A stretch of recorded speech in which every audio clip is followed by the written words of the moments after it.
Hi friends, అందరికీ welcome to అల్లరెన్క vlogs and cooking channel. అందరు ఎలా ఉన్నారండి? బాగున్నారా? మేమైతే చాలా బాగున్నామండి. మీరందరూ కూడా బాగుండాలని మనస్ఫూర్తిగా కోరుకుంటున్నాను. ఈ రోజు ఈ వీడియో వచ్చేసి అవిసె గింజల పొడిని ఎలా తయారు చేసుకోవాలో మీకు చూపిస్తానండి. ఈ అవిసె గింజలు హెల్త్కి చాలా మంచి అండి. వెయిట్ లాస్ అవ్వాలనుకునేవారు అవిసె గింజల పొడిని ఇలా తయారు చేసుకొని రోజు ఒక స్పూన్ తాగారంటే వెయిట్ లాస్ అవ్వడమే కాదు, ఇది జుట్టు పెరగడానికి, చర్మం కూడా గ్లోగా ఉండడానికి కూడా చాలా హెల్ప్ చేస్తుంది. ఈ అవిసె గింజల పొడి తయారు చేసుకోవడానికి కొన్ని అవిసె గింజలను ఇలా గిన్నెలోకి తీసుకొని మంటని మీడియం ఫ్లేమ్లో పెట్టుకొని ఇలా కలుపుతూ వేయించుకోవాలండి. అవిసె గింజలు మంచి కలర్ వచ్చే వరకు వేయించుకోవాలి. ఇవి మంచిగా వేగిన తర్వాత మనకు మంచి స్మెల్ వస్తూ ఉంటుంది. అప్పుడు మనకు తెలుస్తుంది ఇవి బాగా వేగాయి అని చెప్పి. అప్పుడు వీటిని పక్కకు తీసేసుకోవాలి.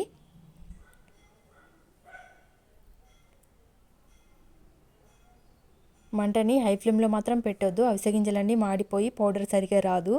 చూడండి, ఈ కలర్ వచ్చే వరకు ఫ్రై చేసుకోవాలి. అన్ని అవిసె గింజల్ని అలాగే ఫ్రై చేసుకోవాలి లో ఫ్లేమ్లో. ఈ అవిసె గింజలలో proteins, vitamins, omega 3 fatty acids పుష్కలంగా ఉంటాయి. ఇవి గుండె రక్తనాళాల్లో కొవ్వు పేరుకోకుండా హెల్ప్ చేస్తాయి. హార్ట్ ప్రాబ్లమ్స్ ఉన్న వాళ్ళు వీటిని ఖచ్చితంగా తీసుకోవాలండి. ఇలా మొత్తం అవిసె గింజల్ని ఫ్రై చేసుకున్న తర్వాత వీటిని మొత్తం చల్లారనివ్వాలి. ఇలా ప్లేట్లోకి తీసుకొని మామూలుగా అయినా సరే, ఫ్యాన్ కింద అయినా సరే మొత్తం చల్లారే వరకు ఆరబెట్టుకోవాలి. ఇవి మెయిన్గా మన ఆడవాళ్ళకి చాలా హెల్ప్ చేస్తాయండి. పీరియడ్స్ ఇరెగ్యులర్గా ఉన్న వాళ్ళు వీటిని తీసుకుంటే పీరియడ్స్ రెగ్యులర్గా వస్తాయి. అలాగే హార్మోన్స్ ఇన్బ్యాలెన్స్ కూడా తగ్గి హార్మోన్స్ బ్యాలెన్స్గా ఉంటాయి. వీటిని ఇలా పౌడర్గానే కాకుండా లడ్డూలుగా కూడా చేసి తీసుకోవచ్చు. ఇవి మొత్తం చల్లారిన తర్వాత ఇలా పౌడర్ లాగా చేసుకోవాలి. చూడండి, ఇలా వీడియోలో చూపిస్తున్నట్టుగా ఈ విధంగా గ్రైండ్ చేసుకోవాలి, కొంచెం కొంచెంగా వేసుకుంటూ.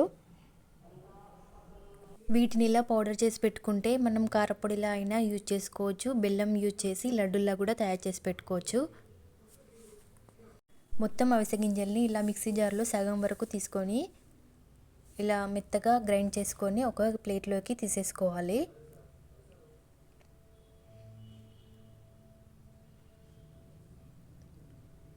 ఇలా మొత్తం గ్రైండ్ చేసుకున్న తర్వాత ఈ పౌడర్ని ఉండలేకుండా మొత్తం ఇలా స్మాష్ చేసి పెట్టుకోవాలి. చూడండి, ఈ విధంగా ఈ పౌడర్ మొత్తము చల్లారిన తర్వాత ఇలాంటి ఒక డబ్బాలోకి స్టోర్ చేసి పెట్టుకోవాలి. దీంతో లడ్డూలు ఇంకా కారపొడి ఎలా తయారు చేస్తారో నేను నెక్స్ట్ వీడియోస్లో చూపిస్తాను. ఇప్పుడైతే పౌడర్ మాత్రం చూపిస్తున్నాను. ఈ పౌడర్ని ఈ డబ్బాలోకి ట్రాన్స్ఫర్ చేసుకోవాలి.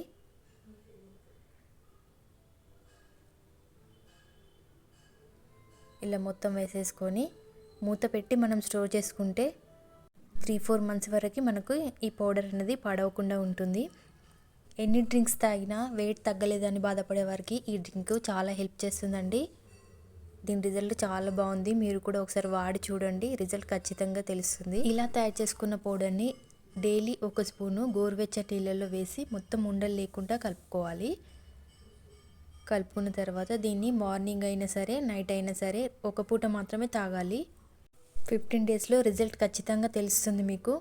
కావాలంటే మీరు దీంట్లో నిమ్మరసం కూడా యాడ్ చేసుకోవచ్చు. హాఫ్ లెమన్ని పిండుకొని తాగొచ్చు. ఈ డ్రింక్ వెయిట్ లాస్ అవ్వడానికి చాలా ఫాస్ట్గా వర్క్ అవుతుందండి. ఒక్కసారి ట్రై చేయండి. ఎలా అనిపించిందో నాకు కామెంట్ చేయండి. ఈ వీడియో మీకు నచ్చినట్లయితే లైక్ చేయండి, షేర్ చేయండి, కామెంట్ చేయండి. అలాగే పక్కనున్న బెల్ ఐకాన్ని క్లిక్ చేయండి. Thank you for watching my video. మరో మంచి వీడియోతో మళ్ళీ కలుద్దాం. Bye bye.